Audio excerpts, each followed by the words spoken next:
referring to the earnings presentation, financial results, and financial statements, which are available on the stock exchanges as well as on the investor relations page of our website. Joining me today from the management team, we have our chairman and managing director, Mr. Inder Jaisinghani, and our head investor relations, Mr. Chirayu Upadhyay. Let me now hand over the call to Inder Bhai for his comments. Good afternoon, everyone. We have had an excellent start to fiscal year 2024, registering strong sales growth as well as the robust profitability. Favorable macroeconomic environment, along with supportive structural measures, had translated into healthy demand for our product categories, and which bodes well the future as well.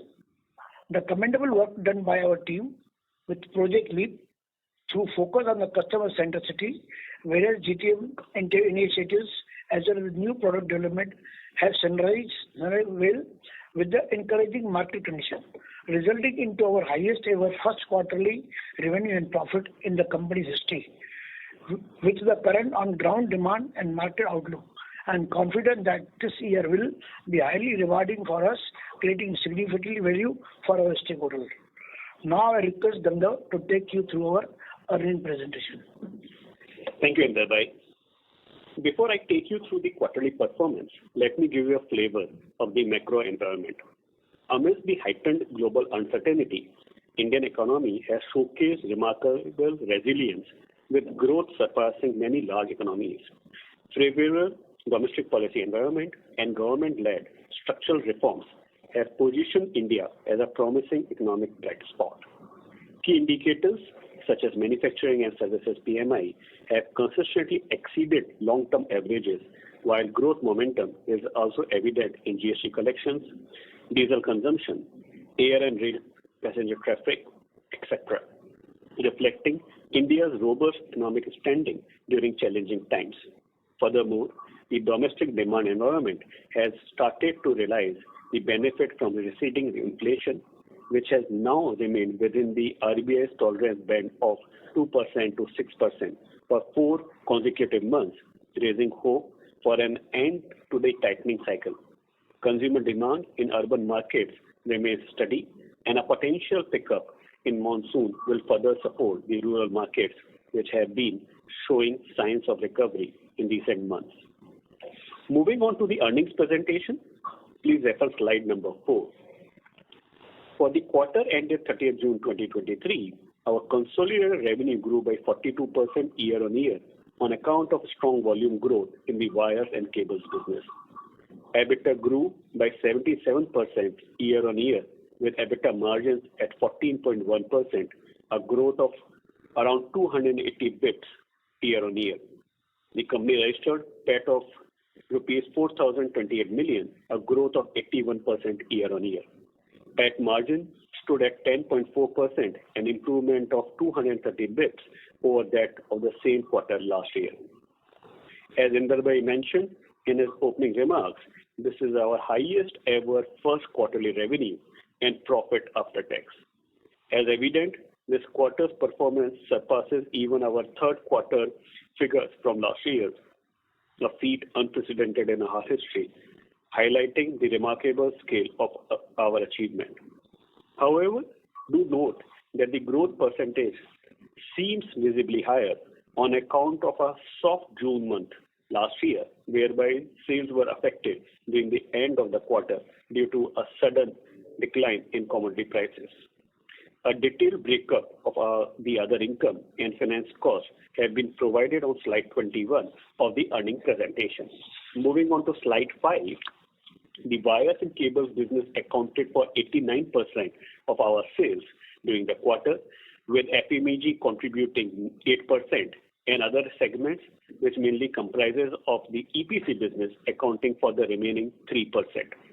If we slice up the business on geography, the domestic business contributed to 91% of the total sales for the quarter, and the international business contributing the remaining 9%.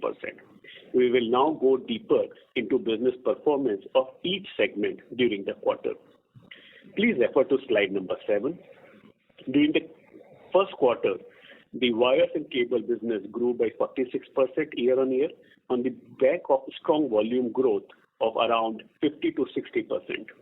Domestic distribution-driven business sustained its strong growth momentum, while institutional business exhibited remarkable growth acceleration. Geographically, growth was broad-based, with highest growth coming from North region, followed by West, South, and East. In terms of contribution, highest revenue came from West, followed by South, North, and East. The wires and cable industry is witnessing robust domestic demand supported by government measures, improving private capex, and strong real estate offtake. Government's capex plan of rupees 10 trillion investment in fiscal 24 for infrastructure growth is running at full throttle. By June 2023, that is within the first 3 months of the financial year, 54 central public sector enterprises and 5 departmental arms of the central government with an annual capex target of 100 crore rupees and above have utilized 32%, that is 2.34 trillion of their fiscal 24 capex target of rupees 7.33 trillion. The Ministry of Road Transport and Highways had made significant strides, utilizing 38% of its 2.58 trillion budgetary capex allocation. Meanwhile, the Railways has already spent 33% of its rupees 2.4 trillion budgetary capex allocation, signaling strong progress in capacity utilization. Additionally, the government has set its sight on achieving an impressive 80% utilization of budgetary capex by December 2023, underlining the commitment to growth of the nation through infrastructure growth. Furthermore, even the state governments are joining the capex upcycle after lagging behind in fiscal 23. By June 2023, Centre has already disbursed over rupees 300 billion of the sanctioned rupees 600 billion 50-year capex loans to states, with a focus on boosting state-level capital expenditure. The government is further planning to sanction the entire rupees 1 trillion of non-captive budgetary capex and disbursing half of it by July end. Capex done by states till May end was higher than similar period last year and is expected to increase to be around rupees 8.4 trillion during fiscal 24. This financial support has the potential to create a ripple effect, invigorating local economies and fostering holistic development across the country. As consumption gradually improves, the private sector too has increased its capex plan. In fiscal 23, private sector capex announcement surged to an impressive rupees 26 trillion, nearly doubling from the previous year figures. Such sectors such as chemicals, air transport, and renewables have been leading the charge in these robust investment decisions. In Q1 fiscal 24, private sector capex addition amounted to approximately rupees 5 trillion, with transport services, chemicals, and power sectors playing a significant role in this growth. The healthy capacity utilization of the manufacturing sector recorded at 74.3% by end of calendar year 2022 has spurred corporates to move beyond maintenance capex to discretionary capex. This shift is reflected in the capex to depreciation ratio for listed corporates, which rose to 1.6x in 2023 from 1.3x in 2021, demonstrating their willingness to invest in expanding their operations. Notable private players, including large EPC companies, are anticipating substantial growth in their order books. The real estate sector to sustain its impressive growth momentum, helping our wire sales. According to a report, the top 8 Indian cities witnessed the highest volume of residential launches in the first half of the calendar year 2023 compared to any other half-yearly period in the past 8 years. Residential unit sales were equally robust, registering the second highest sales volume in almost a decade. As per another report, out of the total 2181 acres of land transacted between Jan 22 and May 23, around 84% or around 1800 acres has been allocated for proposed residential developments, showcasing the confidence of real estate developers in continuation of the real estate upcycle, and which bodes well for our wires and housing electrical appliances segments. Office market transactions too are showing improvement in momentum, with 14.8 million square feet transacted in second quarter of calendar year 2023, the highest quarterly tally since Q1 calendar year 2021. In conclusion, the current landscape presents a highly conducive environment for exponential business growth in the wires and cable segment in the medium to long term. Internally, the company has undertaken various initiatives under Project Leap to take the maximum advantage of this ongoing opportunity and achieve industry-leading growth. On B2B side, we continue to increase our presence in under-penetrated districts, enhancing our distribution reach. In FY23, we expanded to 146 such white spaces, and we are targeting to penetrate further 140 white spaces during the current year. We are also employing surgical targeting of select weak markets with different GTM strategy as well as region-specific targeted product development. Our MPD efforts are also bearing fruits as Class 5 wire, including Atira, which was introduced to capture the price-sensitive customer segment in the semi-urban and rural areas, has been received extremely well. Our premium segment wire, Green Wire, too is doing well. To further enhance efficiency, we also have established various focused GTM verticals across sectors which will yield meaningful results over the next few years. Our goal has always been to achieve growth without compromising on profitability, and this has allowed us to not only maintain margins but improve on it whenever the opportunity arises. During the quarter, profitability within the segment was robust, with EBIT margins at 14.8%, an improvement of 330 basis points over last year. Better margins were driven by judicious price revisions, better operating leverage, and strong growth in international business.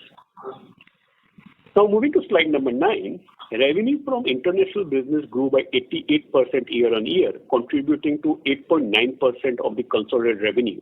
This growth was primarily fueled by strong demand in the USA, Australia, and Europe, with key sectors like renewables, oil and gas, and infrastructure driving the momentum.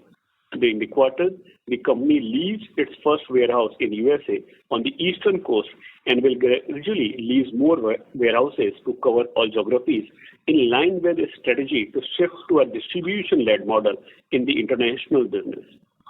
Over the years, we have invested significant efforts and resources in building robust capabilities for international business expansion, and we are now realizing substantial and tangible benefits from these endeavors.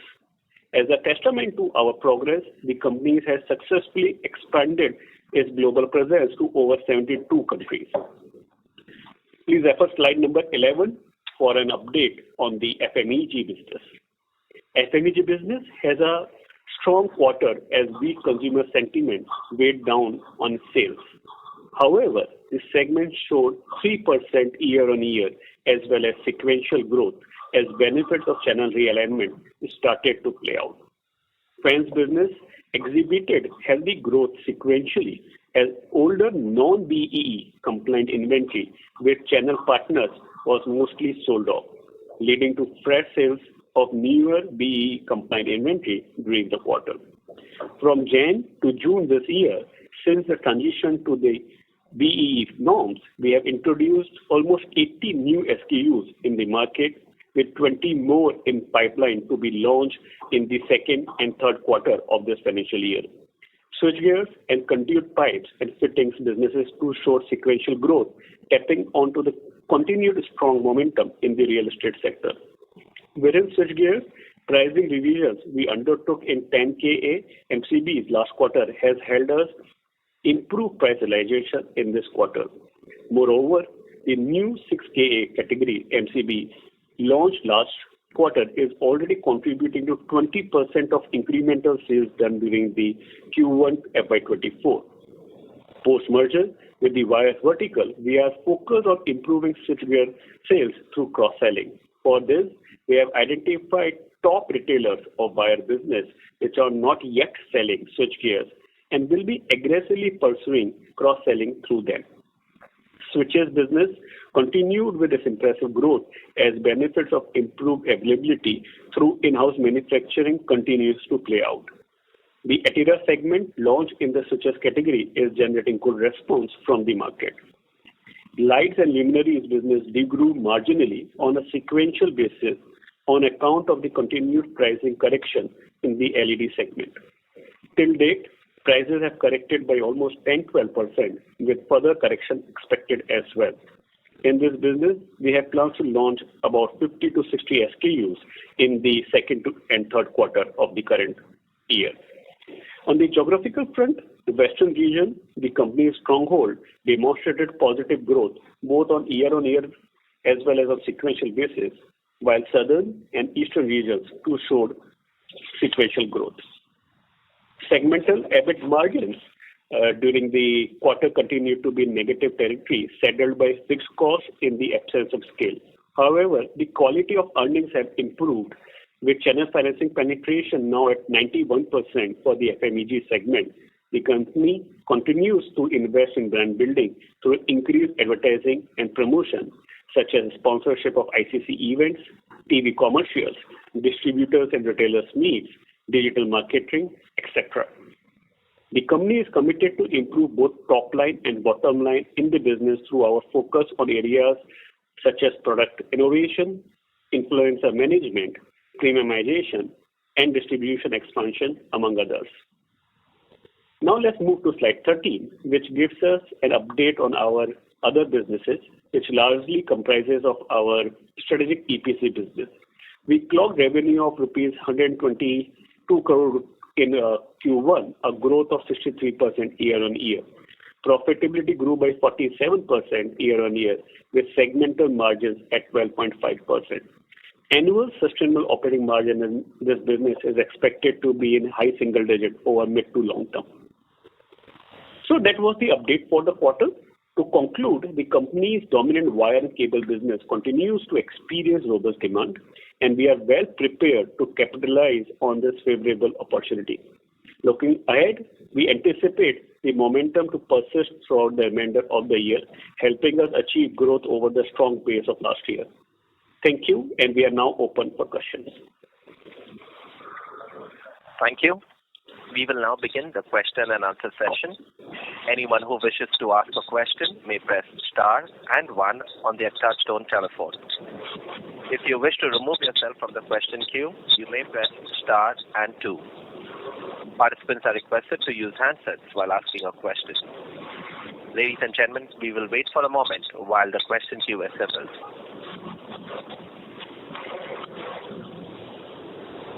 Our first question comes from the line of Atul Tiwari with Citigroup. Please go ahead. Yes, sir. Thanks a lot, and congratulations on yet another very strong quarter. So my question is on FMEG business. So obviously, we understand that the demand was a little soft, and as a result, the revenue growth was about 2-3%. But one would have expected, slightly higher revenue growth, especially given your base that this business is still smaller, compared to some of its peers in the marketplace. And even last year, we had kind of a flattish revenue, when the company was undertaking the distribution channel overhaul. So could you, throw some light on, what kind of growth we can expect this year and the next year in the business, given that the channel rejig is over? Sure. Thanks, Atul.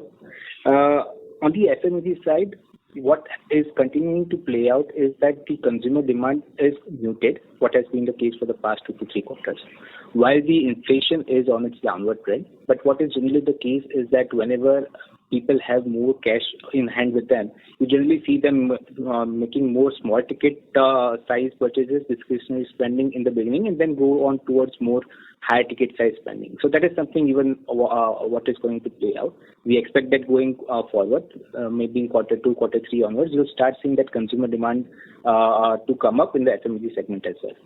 As far as our internal issues are concerned, we are done with the channel rejig. And we are in the process of further improving our channel distribution as well. We are, as Gandharv mentioned in his opening remarks, we are introducing new products, new SKU launches are lined up for the next couple of quarters as well.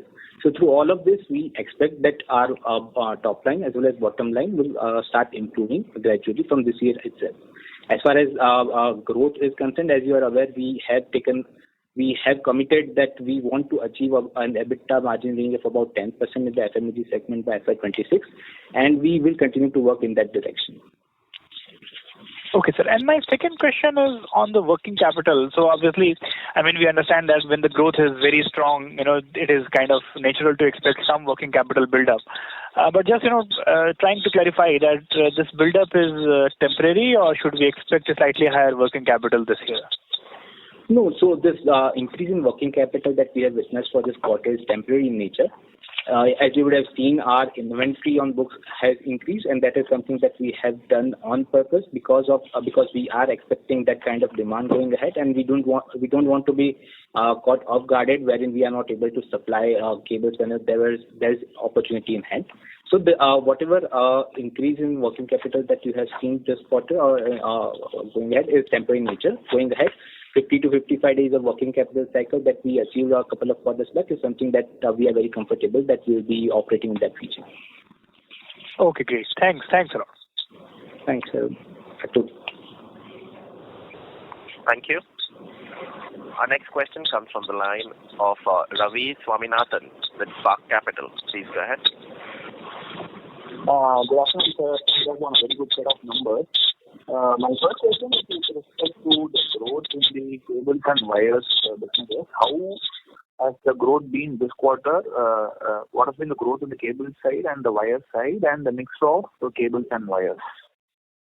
Sure. Thanks, Ravi. So both cables and wires have done exceedingly well. Both have grown in excess of what was anticipated previously. But yeah, cables have grown faster than wires. And for that, if you recall, for FY23, our mix between cables and wires was at about 70-30%. This quarter, cables would have gained about 100-200 basis points on that. So cables would be 72-73%, and wires would be like the remaining. That's the kind of number? Yes.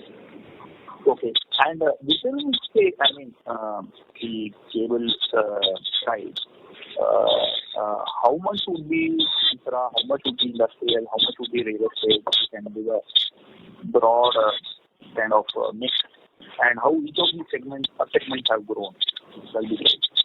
So Ravi, as you are aware, on the cable side, we largely operate through a distribution channel, wherein it is actually the distributor who gets in the final order from the end customer. While we are moving in a direction wherein we are employing our own people on the ground and trying to get secondary orders from these clients, but that as of now is a comparatively smaller portion. So I won't be able to give you an exact pie or proportion of what the amount of demand is coming from which sector, but certainly I can guide you that the top 2 to 3 sectors which are contributing to cables growth are your infrastructure, your roadways, highways, railways, and then there is electricity transmission distribution, and there is real estate.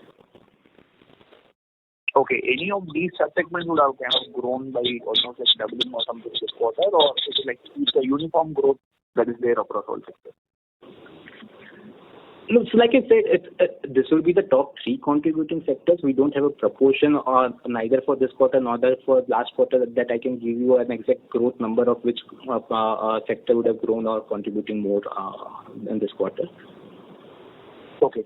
And with respect to exports, so any target for this year in terms of revenue? Say, I think first quarter we had done close to around 300 odd crores. Will the year-end target be around 1,500 crores or something of the sort in terms of revenue? And are we seeing any large orders, one-off orders or something that is there in the pipeline? So we continue to work on our international business. That has been an area of focus for us for quite some time, and we are now seeing the results of that continued focus. We are targeting to improve our availability or the number of countries that we are present in every year. And in that sense, you'll see the amount of international business that we are doing to gradually increase. Within Project Leap, as you are aware, when we started in FY21, we had taken this target that by FY26 we want to achieve about 10% of contribution through the international business of the overall top line. We are more or less very near to that target. We are operating somewhere in the range of 8 to 10% over the past 2 to 3 quarters. What we have realized is that the international opportunity is quite large, and it might be possible that the contribution might increase, but we will have to see and recalibrate that, and we'll have to come back to you. But yeah, we are seeing very good opportunity on the international business. Okay. And my last question is with respect to the gross margins itself. Usually wires carry better margins than cables, but cables seem to have grown faster than wires. But in spite of that, the gross profitability has improved by around 150 basis year on year. Is it that the entire profitability of the entire cables and wires portfolio has seen a significant improvement that has led to this? Any your thoughts on it? So definitely, both of them have seen improved margins because, as you are aware, normally when the commodity prices are on a decline, every player in the industry sees some kind of improvement in margin. So, and that improvement in margin is across product categories. So that is one thing. Second is, of course, your scale. When you are when your scale increases at this pace, your economies of scale kicks in, and because of that, your operational leverage improves. So because of that as well, the margins have improved. And the third point is with the international business, which is again a better margin business, and which again has improved as compared to what we had in Q1 of last year. So all three this combined has helped us in improvement of margin. Okay. Exports are represented with higher margins at an EBITDA level or gross level than regular business. Is my understanding right, or is it higher? I'm sorry, I didn't get your question. Exports, are they 200, 300 bits higher than regular cables and wires business, or that is India business, or is it more or less?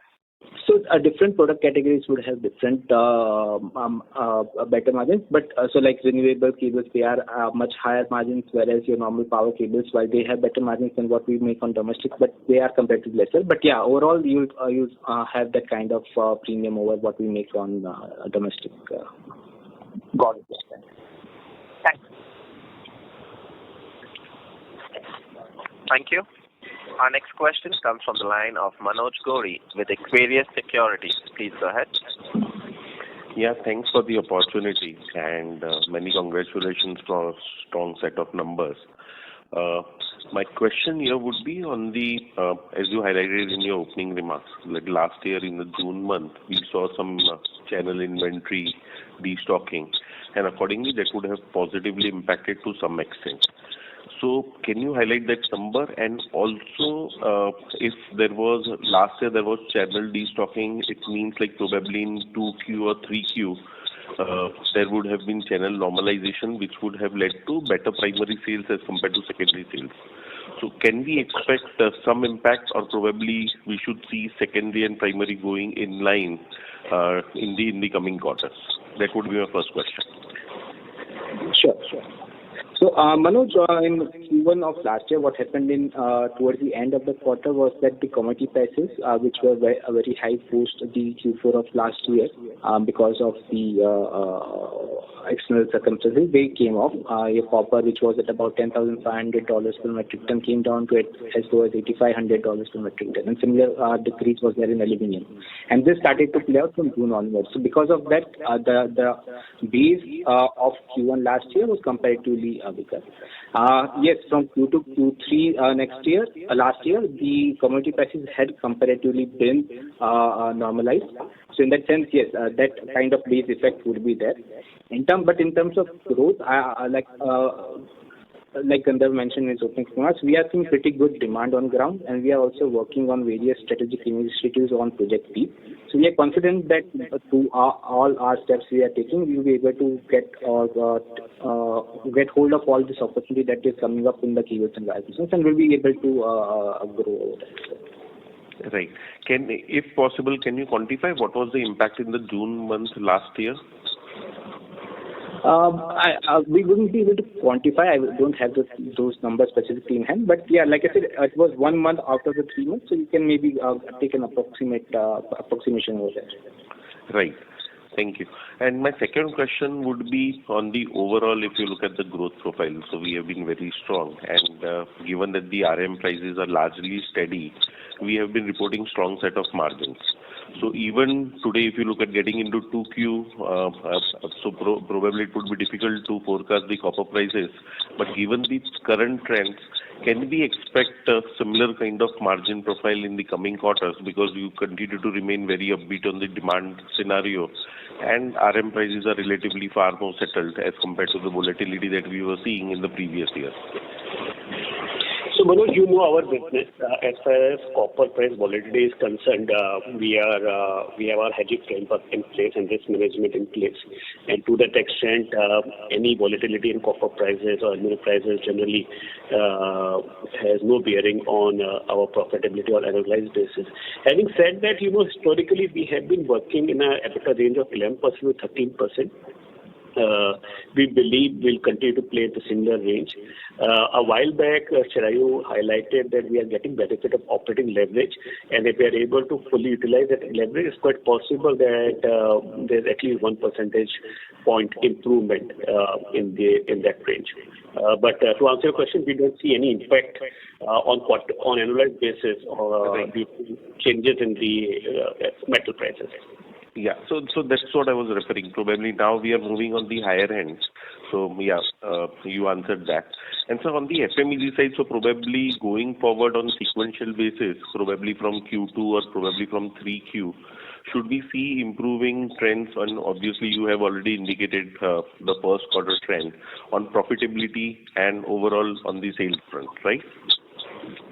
You're right. So till fiscal 2026, we anticipate that we would be able to get to 10% EBITDA margin in FMEG space. And I think year after year there should be some improvement. Not necessarily every quarter we would be able to register growth, but directionally every year we should be able to get positive movement between now and fiscal 26. Yeah. Thanks a lot, Gandharv, and wish you all the best. Thank you. Thank you. Our next question comes from the line of Girish Achhipalia with Morgan Stanley. Please go ahead. Yeah, thanks, and Gandharv and team, congrats on a great quarter. I just wanted to understand one small thing from your annual report. I read that you are among the top 10 in the world in the cable and wire category, and you aspire to be in the top 5. I wanted to understand what is the gap currently that exists in terms of dollar billion? And secondly, I mean, because you want to ramp up your international business, are there any specific geographies and specific cable wire product types that you're likely to kind of expand into? And finally, the related question was that given the growth that you're seeing, are you, in the process of giving us some new capex assumptions for the next couple of years? So, the global cable and wire business, India is very small in that. It's almost $250 billion market. US is almost 20% of that, and India is in low single digit. And to that extent, Indian companies are not necessarily comparable with the top 5 companies in the world. Directionally, what we have done over the last few years is from being a simple cable company, we became largest cable company, simple wire company, to became largest cable and wire company, and now we are trying slowly and gradually to have a sizable footprint across the globe, and directionally we should be able to get to top 5 companies in few years from now. As far as capex is concerned, I think we are comfortable with a guidance of around 600 crore rupees on an annualized basis. You are already aware that we are in the process of setting up a factory for EHV, and we have a tie-up in place with a partner from overseas. We are setting up facilities to meet and satisfy export requirements and demand, and then some maintenance capex and some capex on FMEG side. The other thing which I would like to highlight is, when we were working on this project LEAP, and these were initial days sometime in early 2021, we felt that that since the annual turnover in those days used to be around 9,000 crore rupees, we felt that 20,000 crore rupees is a good target to have by fiscal 26. Within 2 years, we have reached to almost 40,000 crore rupees of annualized revenue. We believe in next 2, 3, 4 quarters, we'll have to recalibrate that guidance and see whether we want to revisit a timeline of fiscal 26 to achieve 20,000 crore rupees. And if that happens, whether there would be any consequential impact on any other guidance which we have given so far, including CapEx. Just one follow-up, Ganesh. Whilst you were working on Project Leap, obviously we were just coming out of COVID, and your annual report also talks about supply chain disruption on cable and wire front. So obviously you are focusing a lot more on exports in the last few quarters. Wanted to understand directionally, is there any specific geographies and any specific product segments that you are likely to more target? Two sets of opportunities. One is developed countries where they have reliance on imports. To give you examples, it is countries like US and Australia, and there are some pockets both in Middle East and EU. And the second is large EPC players, because when they execute large projects, they need cable, and we are comfortably placed to meet their expectation and requirements. So that's the overall outlook on the exports. In terms of the product categories, I think this entire piece around green and renewable energy is an area where there is an active demand, and we have facilities in place to meet that expectation. And these are slightly margin accretive as well. Thank you so much. All the best. Thank you. Thank you. Our next question comes from the line of Sonali Salgaonkar with Jefferies. Please go ahead. Hi team, thank you for the opportunity and congratulations on a great set of numbers. My first question is regarding the volume growth of cables and wires. Now, is it fair to estimate that the volume growth in your cables and wires business would be about 55%? And if so, how much of that could be contributing from domestic and how much from exports, please? Thanks, Sonali. So in terms of volume growth, you're correct. Depending on various product categories and various geographies, the volume growth would be somewhere in the region of 50 to 60%. And this is on a combined basis. So both domestic as well as international combined, this is where our average volume growth was in this quarter. Understand. Secondly, on the pricing revisions, please, how much or how many rounds of pricing revision have you taken during the quarter Q1 and also in July, if any? Sure.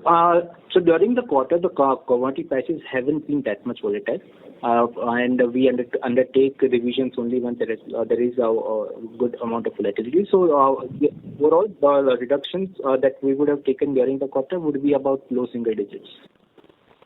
Okay, and any activity in July? Nothing so far. Got it. My third question is regarding the ad spends. Now, if I look at your annual report on an absolute basis, your ad spends in FY23 have increased by about 54% year on year and at 0.9% of your sales versus 0.7% last year. Where do you think they can normalize, considering that you are wanting to create more stronger visibility in FMEG? Right. So we are incrementally investing a lot on brand building, especially for our FMEG and our B2C categories. And therein we are doing various steps, some of which were mentioned by Gandharv in his opening remarks. We have tied up with ICC as a sponsor. We are doing various influencer management meets. We are doing retailer meets and all so forth. So what we are thinking internally is that we'll be increasing this spend going ahead. So we'll be spending somewhere in the range of 3 to 5% of our B2C top line as A&P spends are going ahead. So it will vary in this range. Okay, got it. And just lastly, on your B2B mix of your overall sales, is it still at about 65% or a bit lower? No, it is similar to where it was. Got it. All the best, and that's all from my side. Thank you. Thank you so much. Thank you. Our next question comes from the line of Renu Baid with IIFL Securities. Please go ahead. Yeah, good afternoon, team, and congratulations for strong results. My question is on the core cables and wires business. I can see in the last couple of quarters, because of very strong spurt in demand and insufficient investment by industry peers, the lead time for supplies has significantly increased because of which Polycab was able to benefit. So how is the situation now in the industry? Has the demand-supply situation now relatively eased off? And in your view, this kind of imbalance is likely to persist how long until the next round of capacity expansion comes in? Thanks, Renu. Renu, you know our company. We are known for our quality and availability, and we have always invested in these capabilities since last several years. We believe that is our unique characteristics and edge, and we continue to develop on that. I would not be able to comment specifically on what our peer companies are doing, but we believe that if we want to deliver industry-leading growth, we'll have to continue to build on these core capabilities of the organization. Currently, what capacity utilization are you running for the cables and wires portfolio overall? So it would be around 60 to 70%. In few of the factories would be slightly higher than 70%, but it's generally in the right range. Sure. Secondly, when you look at the overall business, FMEG, the consumption has been fairly weak for the market itself. Now that we are coming out of the old inventory issues in the fans category, what is your strategy to have a much more steady market share in this range, and what has been the kind of price increases that you've taken for the new BE rated fans? Right. So in terms of fans, we are kind of working on 2-3 different things over there. We are working on improving our distribution channel. We are working on product differentiation.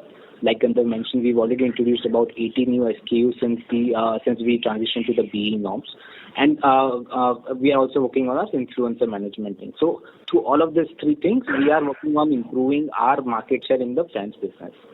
As far as price increases are concerned, no increases have been done or revisions have been done in this quarter. Whatever increase or happened in last quarter, which was in about mid-single digits, that is the only thing, pricing revisions that has happened till now. Sure. And lastly, if I can ask, clearly a lot of strategic initiatives that we have taken has been translating in significantly higher volume growth for us.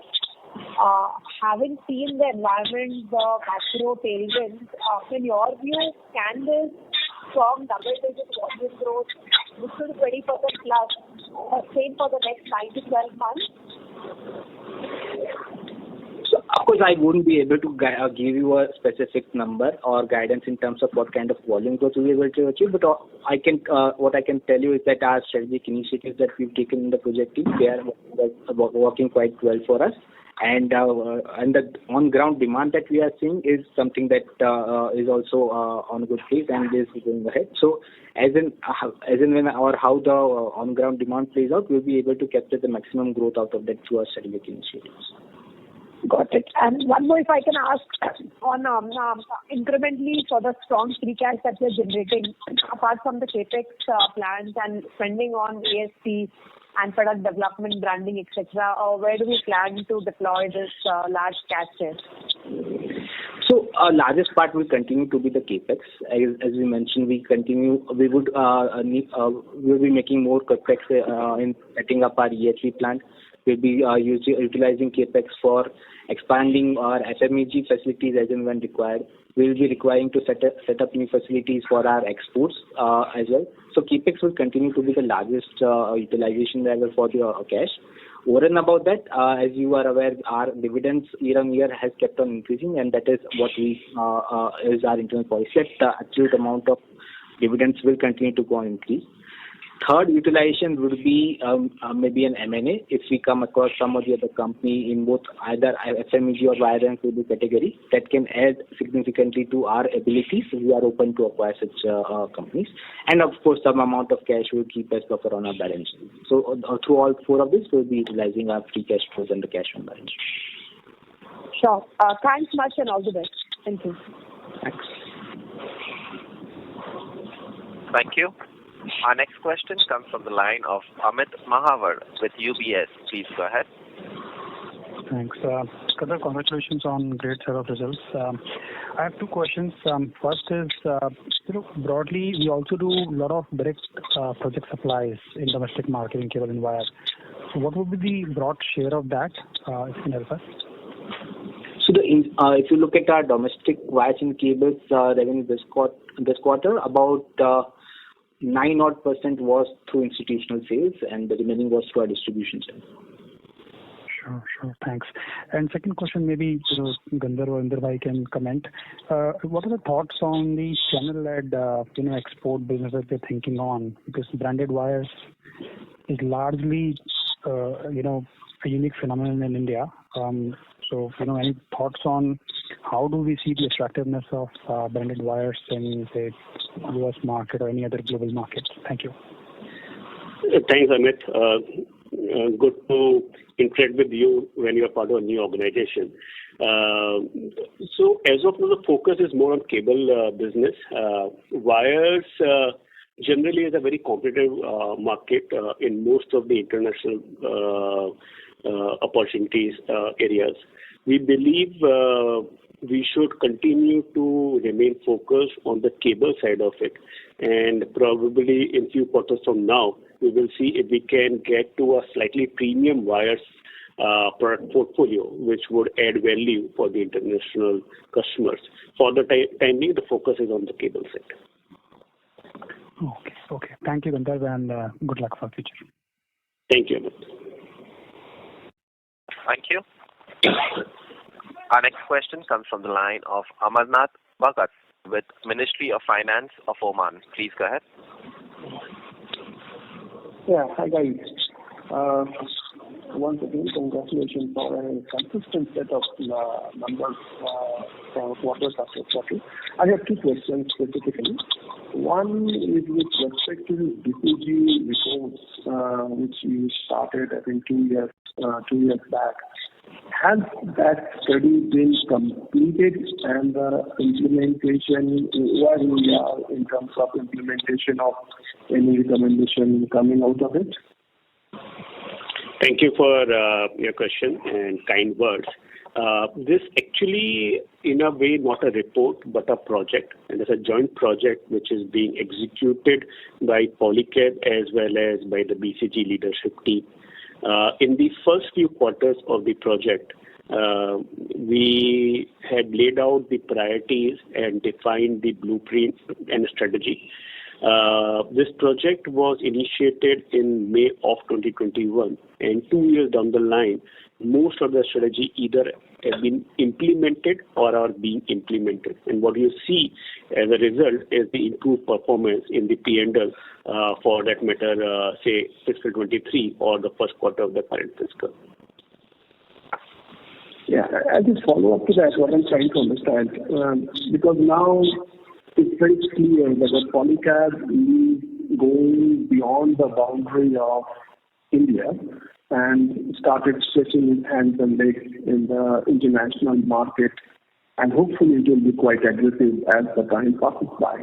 So I'm trying to understand, in terms of two things, will there be any product diversification strategies which may include maybe some premiumizations of some of your existing products, or entering into new products, for example, digital metering or something similar, which can improve the efficiency into the electricity or energy-related sectors, including the emerging sectors like hydrogen or electric vehicles. So in that study, is there any plan to move Polycab from a current business to much more value-added side of the business, especially considering the demand coming in India as well as from the export market? Thank you. That is, in fact, one of the objectives under the Project Leap. There are some white spaces where we are not present. For example, extra high voltage. To that extent, there's a bit of a diversification which is being done now, and we are setting up the factory. The second thing is we have probably the largest R&D and product innovation team in the country. We have fair amount of backward integration which we have achieved over the period. Practically almost all raw materials are processed in-house, and that is when we convert those materials into finished goods. And that gives us capability to innovate products at a rate which is better than the industry. And that's the reason we believe we have almost all types of SKUs, both in cable as well as in wires, which one can think of, right from power to data and so on and so forth. There are some additional avenues which are available. For example, EV cables, some opportunity which is available in terms of premiumization of wires and retail wires. And same is true for products like fan and lighting. And we are making focused efforts to diversify to ensure that we are able to add value to our customers as well as we are able to get to better margins. The another example is special cables. This is a business which we have recently developed in last 2-3 years. To illustrate the type of achievements which we have done under cables, special cables vertical is we had supplied cables to INS Vikrant, which was a battleship which was commissioned by Indian Navy. We have supplied cables to high-end, utilization industries, for example, refineries and automobile. So to summarize, we are similarly working on diversification with a focus both on the domestic as well as on international market, and will continue to hasten the pace of such development. Thank you very much. My second question would be, as you are guiding for a more or less consistent amount of capex for the next few years, and hopefully the bigger capex will be for due to your new initiatives, your ROE and ROCE profile, which was dipped during 2021 and 22, probably due to low market condition and higher capex, it is probably increased a bit in 23. How we will look at the ROE and ROCE profile as your capex continues for the next 2-3 years, and your margin profile, hopefully, as you are saying, will improve as well. So can you get better return on capital profile considering the current one? Yeah. So I think two parts to that question. One is how best we utilize our existing set of factories, and second is whether there is a scope for improvement in margins or not. Historically, we have been working in the range of 11 to 13%, and as Chirayu alluded to a while back, because of better operating leverage, it seems that we should be able to improve it by almost a percentage point. The utilization of the factories have improved over the period, and we are now committed to capex closer to the required period rather than sooner, and which is also helping us in better utilization. So directionally, it seems that the numbers should ideally improve. I mentioned to one of the participants a while back that as part of Project Leap, we had guided for 20,000 crore rupees of top line by fiscal 26. On the basis of performance in last 7-8 quarters, we believe that we would have to recalibrate that guidance, and we should be able to come back to the group in 2-3-4 quarters from now. And if we do that, probably there would be a positive impact on all the ratios. Thank you. Our next question comes from the line of Achal with JM Financial. Please go ahead. Thank you for the opportunity. Congratulations for the great numbers. Sir, just a couple of questions. One is, with respect to the mix in terms of copper and aluminium, is it fair to say that we would be somewhere around 65-70% aluminium wires versus copper? Would that be fair assumption? Thanks, Achal. Thanks for the kind words. As far as mix between copper and aluminium is concerned, it will be more or less 50-50 between the two. 50-50. Okay. And in terms of the channel financing, what is the quantum? You've mentioned some 83%. Is that in terms of number of distributors under channel financing arrangement, or in terms of value of your sales, 83% is under channel financing? Absolute number is in terms of value of sales. Okay. So is it possible to give the quantum? What is the extent of channel financing as of 30th of June? Would that be like 800, 700 crores? Would that be less than that? So about 83% for cables and wires and 91% for FMEG was through channel financing. So you have the top line numbers. You can just calculate that. All right. Just one more question. You said that. Hi, can you hear me, Anshu? Yeah, I can hear you. Am I audible, sir? Hello? Operator, are you audible? Hello? Yes, sir, you are audible, sir. Operator, can you hear me? Yes, we can hear you, Achal. Okay. So, just last question, if you look at the growth, the volume growth, what you're implying is 50 to 60% for this quarter. And I think that is partly to do with the low base, like you mentioned. Is it possible to get some color in terms of if you look at a 4-year CAGR, what would that be? Would that be 25-30%? Would that be 10-15%? So generally, Achal, as you are aware, normally volume growth in cables and wires business, they range between 1.5x to 2x of real GDP growth.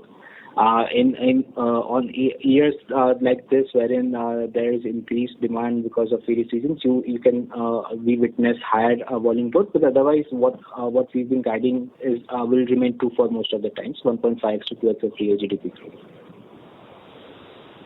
Correct. That's a long-term growth, right? I mean, for the industry in general, right? 1.5 to 2x. Right. That is both correct. Cables and wires combined. All right. Thank you so much. I wish you all the best. Thank you so much. Thank you. Our next question comes from the line of Praveen Sahai with Prabhudas Lilladher. Please go ahead. Yeah, thank you for taking my question. The first one is related to the gross margin improvement. One of the reasons you had mentioned the commodity price decline, which also led to the improvement. So in the coming quarters, can we assume some price correction with the commodity expected? So, Praveen, I guess even you would agree that nobody will be able to guess where the commodity prices movements will be, right? So depending on where the commodity prices are moving, whether they are going up or down, we pass on that kind of to our end customers. What generally happens is that whenever the commodity prices are in the downward movement, we are kind of keen on our margins. So that is something that has held true for this quarter. But that will vary quarter on quarter, and we'll have to see how the commodity prices play out to compare. Okay. And the second question related to the inventory. So the higher inventory is because of anticipated higher growth only, or there is something else to that as well? No, the major reason is because of higher anticipated growth. And the second reason for that was that we are expecting a couple of smelters from where we procure copper to go in their annual maintenance shutdown, and because of that we have preponed our procurement of copper for the same. That is not at the annual, every year they go for maintenance. Is it something new come up or? No, the annual maintenance is something that they go for every year, and that is why we normally, just ahead of when the annual maintenance is scheduled for, we increase the amount of inventory, raw materials, and we procure copper ahead of time. Got it. And lastly, as you are mentioning about the export, and to meet the export demand, you will go for expansion. So, what's the plan, like a brownfield expansion or the greenfield expansion plans for the export demand, the capex? So we have facilities in place for manufacturing the cables which are required for various different geographies.